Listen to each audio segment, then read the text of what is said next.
धियो यो नः प्रचोदयात्। आज हमारा वातावरण भी बिगड़ रहा है और वायुमंडल भी बिगड़ रहा है। हमसे प्रकृति भी नाराज है। बार बार अकाल पड़ते हैं, पानी की कमी पड़ती है, विग्रह खड़े हो जाते हैं, विद्वेष खड़े हो जाते हैं, मारकाट खड़ी हो जाती हैं। ये वातावरण का प्रभाव है। इस वातावरण के प्रभाव का परिशोधन करने के लिए आपकी इस संस्था ने 1 लाख कुंडों के यज्ञ का संकल्प किया था।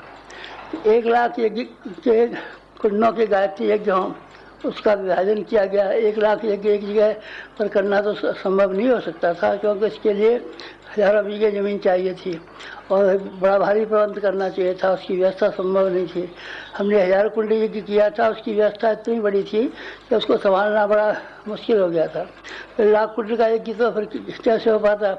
इसलिए 100 कुंडों के 1000 कुंडों में उसका हिस्सा बांट दिए गए, ताकि वो एक जगह पर ही प्रभाव न पैदा करे, बल्कि सारे हिंदुस्तान भर में, सारे संसार भर में प्रभाव पैदा करे।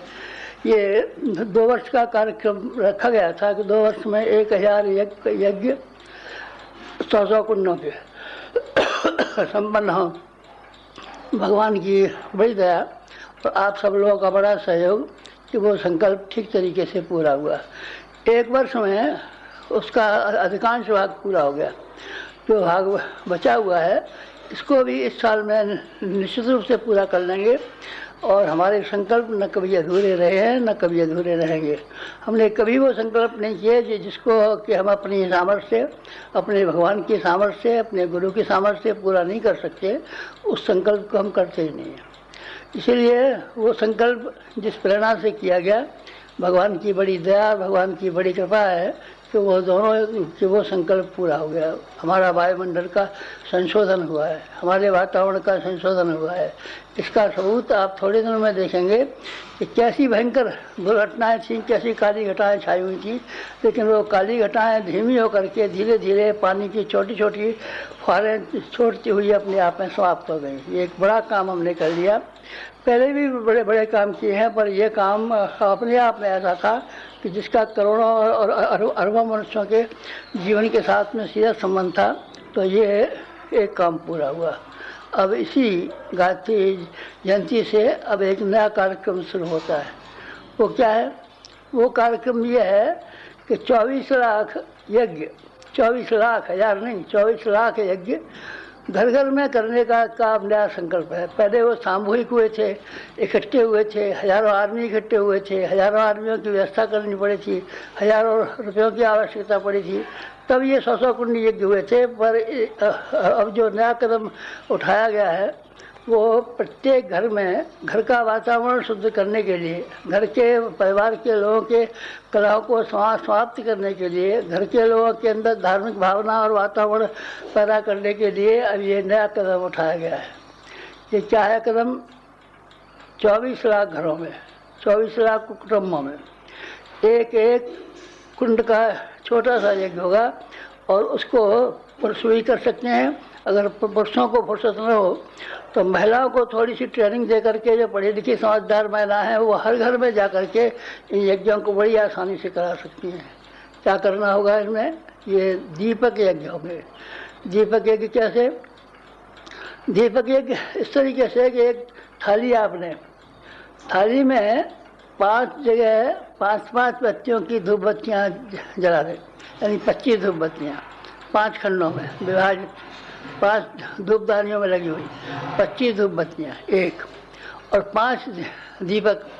धूप बत्तियों में से एक सामग्री निकलती है और दीपक में से घी निकलता है। दोनों को मिला देने से वही उद्देश्य पूरा हो गया जो आप छोटे बड़े यज्ञों का पूरा किया करते हैं।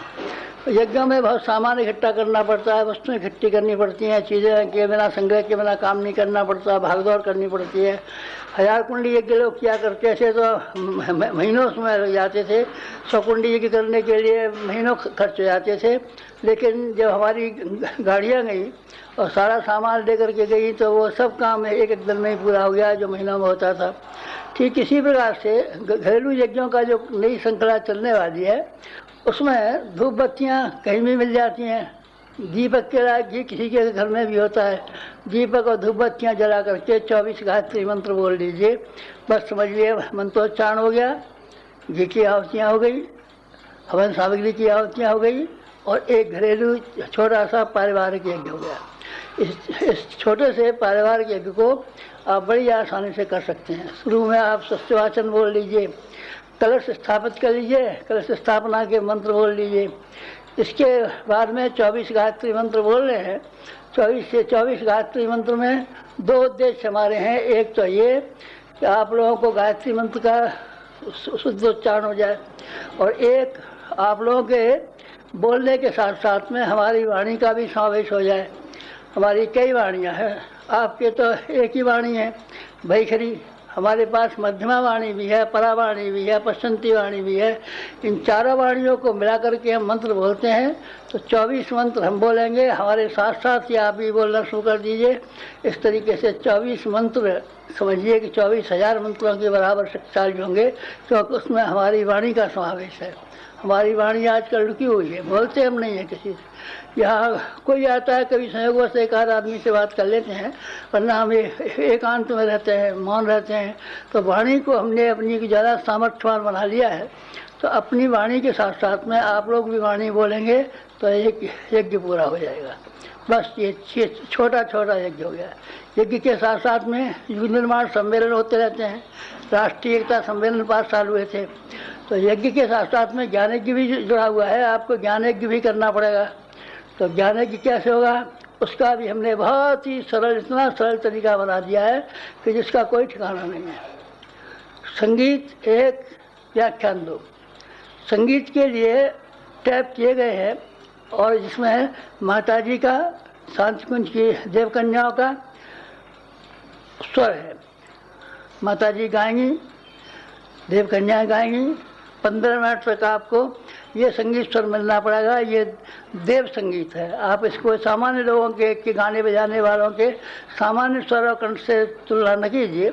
ये विशेष है, ये एक तरह का मंत्र वो है, क्या नाम है, इसको आप मंत्र संगीत कह सकते हैं। 1 नंबर 2, व्याख्यान की आवश्यकता पड़ेगी। तो आप व्याख्यान की आवश्यकता को, इसी को जो आप स्टेप सुन रहे हैं, इसी को टैप को सुना दीजिए। आधा घंटे का ये हमारा टैप है, ये हमारा व्याख्यान है। हम कहीं व्याख्यान देने को तो जाते नहीं हैं। यहाँ शांति कुंज में भी हम स्टेज पर नहीं जाते हैं, पर ये आपके लिए टैप करके हमने भेजा है ताकि आप आसानी से हमारा नवीनतम भाषण सुन लें। ये नवीनतम भाषण है। ये इसी गायत्री जयंती और गुरु पूर्णिमा के बीच में दिया हुआ भाषण है। इसमें पुराने भाषणों की अपेक्षा शक्ति ज़्यादा है, सामर्थ्य ज़्यादा है, प्राण ज़्यादा है, ओज ज़्यादा है। इसीलिए इसे आप सुनेंगे तो आपका मन, आपकी बुद्धि, आपका चित्त, आपका अहंकार प्रभावित हुए बिना नहीं रह सकते। आप जरूर प्रभावित होंगे इससे। ये हमारा आधा घंटे का व्याख्यान सुन करके, आधा घंटे के व्याख्यान हो गया, 24 मंत्र हमारे साथ साथ हो गए, 15 मिनट का माता जी का संगीत हो गया। इस तरीके से 1 घंटे का ये कार्यक्रम है सब मिला करके। और इसी बीच में यज्ञ का कार्यक्रम भी पूरा हो जाएगा। धूप बत्तियाँ जलती रहेंगी, दीपक जलते रहेंगे, मंत्रोच्चारण चलता रहेगा, भाषण चलता रहेगा, संगीत चलता रहेगा। पूरे 1 घंटे के अंदर ये सब कार्यक्रम समाप्त हो जाएंगे। 24 धूप बत्तियों की कीमत थोड़ी सी होती है। 5 जो दीपक जलेंगे उनका भी कीमत थोड़ी सी होती है। 1 आध रुपये का ये खर्चा है, ज़्यादा का खर्च भी नहीं है। इस तरीके से एक यज्ञ, पारिवारिक यज्ञ प्रत्येक घर में पूरा होगा। ये आप लोगों को 24 लाख करने हैं। गायत्री परिवार के जो भी प्रज्ञापुत्र और जो भी महिलाएं उत्साही हैं, उनको अभी से संकल्प लेना चाहिए और ये करना चाहिए कि 1000 यज्ञ 1000 कुटुंबों में, 1000 घरों में जाकर के वहाँ के वातावरण को और वायुमंडल का संशोधन करेंगे और उसमें नवीन स्फूर्ति, नवीन चेतना, नवीन जागृति उत्पन्न करेंगे। ये आप लोगों को कर्तव्य है। यही हमारा इसका गायत्री जयंती का संदेश है और यही हमारा इस गुरु पूर्णिमा का संदेश है। अब एक और काम रह गया, बाकी सब काम समाप्त हुए। वो क्या काम रह गया? वो काम रह गया ये कि आपको देव दक्षिणा देनी चाहिए। देव दक्षिणा में कुछ त्याग करना पड़ता है। प्राचीन काल में बलिदान कहते थे इसको। बलिदानों का मध्यकाल में, बुद्धकाल में ऐसा रिवाज हो गया कि जानवरों को काट कूट करके और ये करने लगे। फिर ऐसा करने लगे कि नारियल चढ़ाने लगे, फिर कोई फल चढ़ाने लगा, पूर्णाहुति में कुछ चढ़ाने लगे देव दक्षिणा के रूप में। लेकिन देव दक्षिणा वास्तव में भावनात्मक होनी चाहिए कि केवल किसी वस्तुओं को देने से देवता क्या प्रसन्न होंगे, वस्तु में क्या कम है उनके यहाँ, स्वर्गलोक में कौन सी चीज़ की कमी है, देवता जिस चीज़ को प्राप्त करना चाहें क्यों नहीं प्राप्त कर सकते। देवता कोई अंधे, अपाहिज, गूंगे, लंगड़े, लूले, कोई भूखे भिखारी छोड़ेंगे। इनको आप कोई सामान दे देंगे या वस्तु दे देंगे या मुर्गी दे देंगे या बकरा दे देंगे या नारियल दे देंगे तो उससे उनका काम चलेगा नहीं। देवताओं की दक्षिणा हमेशा भावनाओं के साथ जुड़ी होती है। वो देवता भावनाओं को पसंद करते हैं, जीवन की उज्ज्वलता को पसंद करते हैं, बुराइयों को दूर करने को पसंद करते हैं। तो इस समय देव दक्षिणा के लिए 3 चीज़ें हमने आपके सामने रखी हैं। इनको आप चाहें तो 3 तरह के आंदोलन भी कर सकते हैं। गायत्री के 3 चरण हैं, गायत्री के 3 चरण हैं। और शरीर भी सतरजतम 3 वस्तुओं से भरा हुआ है, 3 लोक हैं। 3 ही देव दक्षिणा हमने रखे हैं। एक देव दक्षिणा यह है त्यागने योग्य। त्यागने योग्य क्या है? एक त्यागने योग्य देव दक्षिणा यह है कि आप नशा बंद कर दीजिए। आप जो भी नशा पीते हो, भांग पीते हो, गांजा पीते हो, शराब पीते हो, कोई भी चीज़ पीते हो नशीली चीज़ें, तो आप उन्हें बंद कर दीजिए।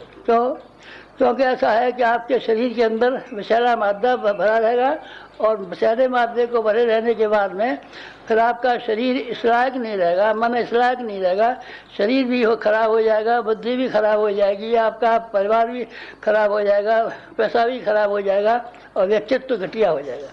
घटिया व्यक्तित्व हो जाने के वजह से नया युग जो आने वाला है उसके लिए जो मूर्धन्य व्यक्ति चाहिए, जिनको मूर्धन्य भूमिका निभानी पड़ेगी, वो आपके लिए संभव न हो सकेगा। फिर आप ये कुछ कर नहीं सकेंगे। नशा आपको खा जाएगा, नशा आपके मनोबल को गिरा देगा, नशा आपकी आध्यात्मिक शक्ति को समाप्त कर देगा। इसीलिए पहला आंदोलन इसी 24 लाख यज्ञों के साथ में ये प्रारंभ होता है कि करने वाले लोग, सुनने वाले लोग, संपर्क में आने वाले लोग, जो कोई भी हमारे संपर्क में आए, नशा पीना बंद करें। नशा पीना एक, नशा छोड़ना एक, नशा छोड़ना एक, ये आंदोलन इसके साथ साथ हमने जोड़ दिया है। जिन लोगों ने नशा पीना छोड़ा हो या जो इससे आगे न पीने की प्रतिज्ञा करते हो कि हमने न पिया है न पिएंगे, तो वो अपना प्रतिज्ञा पत्र रख करके यहाँ भेज सकते हैं। देव दक्षिणा हमें तो कैसे मालूम पड़ेगी कि आप लोगों ने, देवता तो यहाँ नहीं है, पर देवता के नुमाइंदों के रूप में, प्रतिनिधि के रूप में हमें है आपके सामने।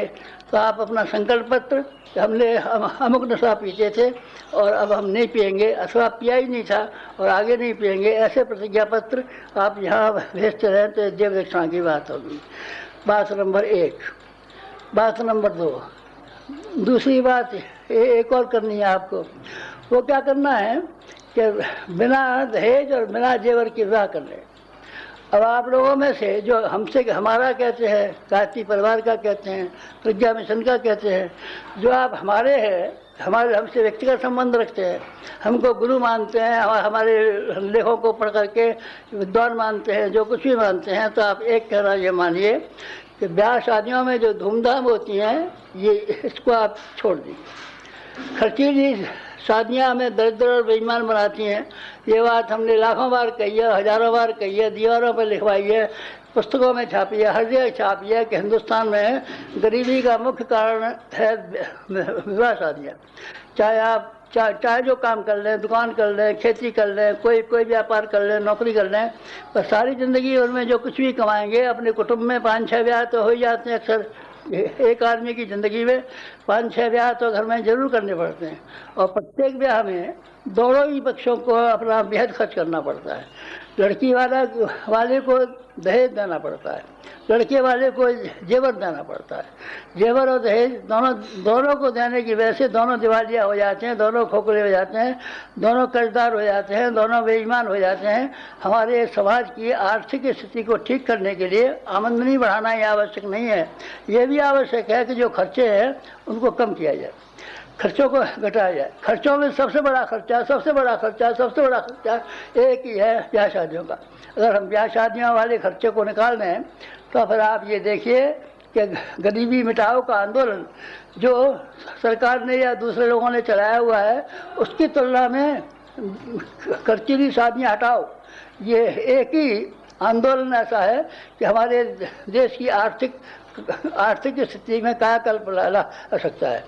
अगर आपको ये मालूम पड़ता हो कि इस कार्य में रुकावट डालने वाले सबसे ज़्यादा आपके पड़ोसी, आपके संबंधी, आपके मित्र होंगे। वो देखिए अनुसी ख्याल के होते हैं और ये कहते हैं पुराने ढंग का ब्याह करना चाहिए, ये होना चाहिए। तो ऐसी हालत से अपनी जान छुड़ाने के लिए आप यह चाहे कि 5 आदमी लड़की की ओर से, 5 आदमी लड़के की ओर से, दोनों ओर से चले आवें, यहाँ 10 आदमी आए चले आवें शांति कुंज, यहाँ रहें, यहाँ खाना पीना खाएं, ठहरें, यहाँ किसी बात का कोई खर्च नहीं है। हम ब्याह शादी के संस्कार वैदिक रीति से और जैसे कि शास्त्रों की विधि से होना चाहिए उसी तरीके से करा देंगे।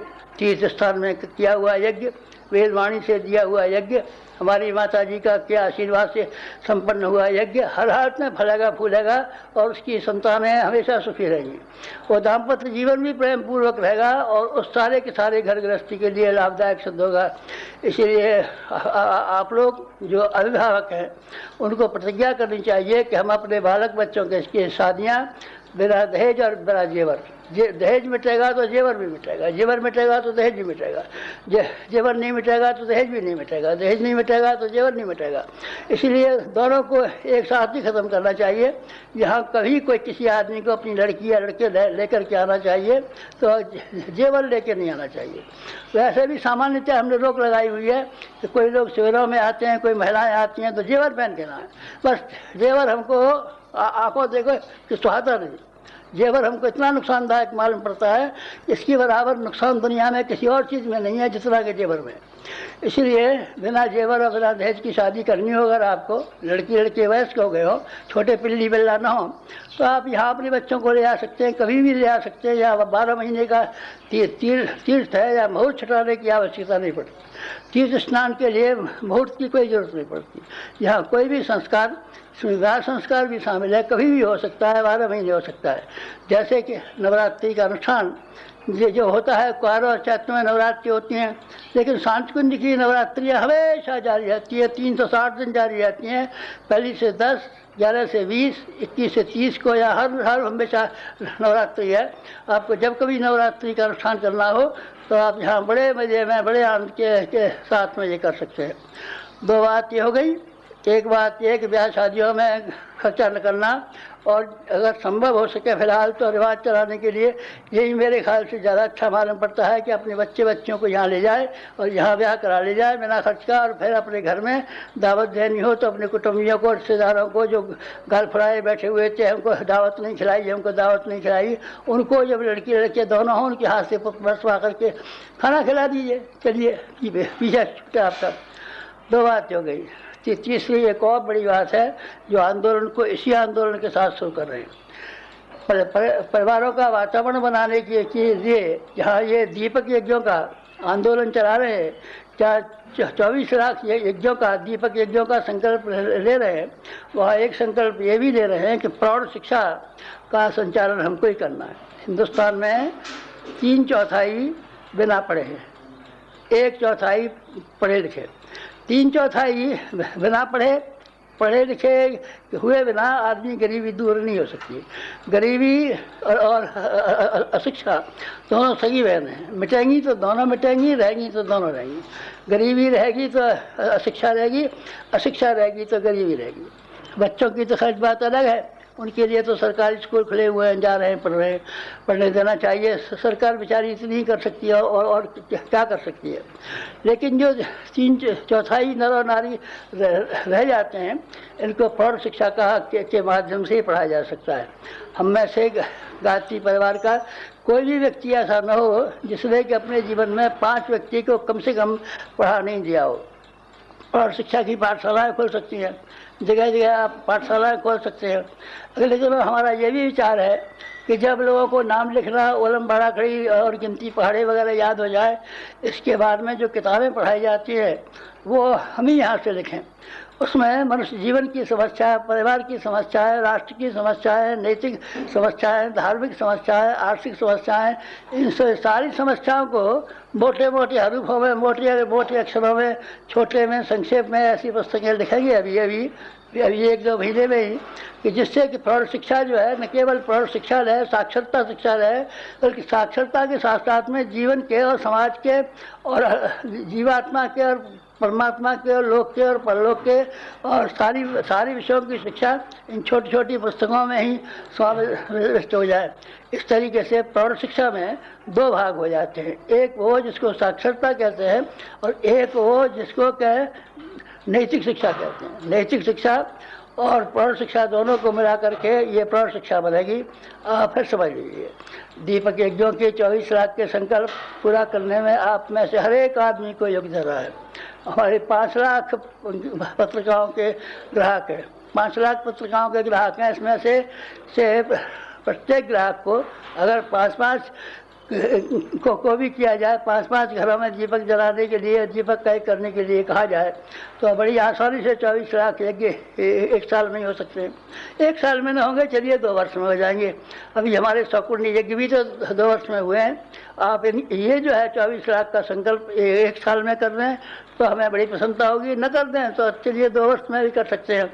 2 वर्ष में जरूर 24 लाख व्यक्तियों को हमको साक्षर बनाना है और सुयोग बनाना है। साक्षरता के लिए भी जो भी आदमी आप में से साक्षरता की प्रतिज्ञा लें, ये देव दक्षिणा हुई, साक्षरता हम बढ़ाएंगे। 1 और ब्याह शादी बिना दहेज जेवर की करेंगे और शांति कुंज में करेंगे। 2 और तीसरा ये कि हम नशा न पिएंगे और पीते रहे तो छोड़ देंगे और नहीं पिए हैं तो हम नहीं पिएंगे। 3 देव दक्षिणाओं की हमें आपसे आवश्यकता है। जो 24 लाख यज्ञ हो, उनमें से प्रत्येक यज्ञ में से तीनों न सही तो कम से कम 1 तो देव दक्षिणा हमको मिलनी चाहिए। देव दक्षिणा आंदोलन के लिए फिर आपसे प्रार्थना कर रहे हैं कि जहां अगले वर्ष के लिए हमारा नया संकल्प पूरा करने के लिए 24 लाख गायत्री दीपक यज्ञ पूरे करें, वहाँ साथ में टैप रिकॉर्डर का भी इंतजाम कर लें। इसमें माता जी का संगीत, हमारा व्याख्यान, हमारे साथ साथ 24 यज्ञ, 24 मंत्रोच्चारण ये मिले हुए हैं। ये टैप यहाँ से मिलते हैं और आप चाहे तो अपना टैप ले आइए, उसकी नकल करा ले जाइए, या फिर टैप रिकॉर्डर आपके पास है तो अपने से ले लीजिए। नहीं हो तो महीने 2 महीने के लिए मांग लीजिए। एक दिन में 2-3 यज्ञ भी हो सकते हैं। सवेरे का ये 1 घंटे का है, मान लीजिए आपने सवेरे 2 घंटे का समय निकाल लिया तो 2 घरों में यज्ञ हो गए। शाम को भी एक समय निकाल दिया तो 1 या 2 यज्ञ शाम को भी हो गए। इसीलिए एक आदमी चाहे तो 1 साल भर में 1000 यज्ञ भी कर सकता है। कई लोग कहते हैं 1000 कुंडी यज्ञ करेंगे, 1000 कुंडी यज्ञ करेंगे, तो तुम ऐसे कर लो ना 1000 कुंडी यज्ञ 1 साल में कर लो, अकेले कर लो, और उसमें लागत भी कुछ नहीं है। यानी क्या नाम है, 1 रुपये से ज़्यादा का ये यज्ञ नहीं आएगा मेरे समझ से। 2 आने 4 आने ज़्यादा कम भी हो सकते हैं, पर इतना खर्चा कोई भी उठा सकता है। और आप ये बराबर हर जगह चलाने की कोशिश करें।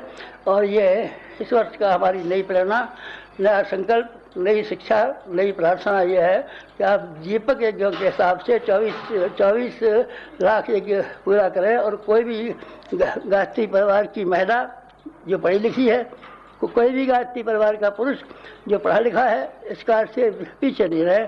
खास तौर से पढ़ी लिखी महिलाओं को तो विशेष रूप से प्रार्थना है कि उनके लिए समय भी रहता है। और ये आंदोलन पहला 100 कुंडी यज्ञ उन्होंने पुरुषों के आधार पर हमने चला लिया। इसको वो लोग चाहे महिलाएं जिन्होंने कि जलकर उठाए थे और काम किए थे, वो सब इस काम में शामिल हो जाएं तो ये महिलाओं के द्वारा भी संपन्न हो सकता है। पुरुष भी इसमें सहयोग कर सकते हैं। मेरी प्रार्थना है कि आप इन सब बातों को ध्यान देंगे और इस नए संकल्प को पूरा करने के लिए पूरा प्रयत्न करेंगे। ओम शांति।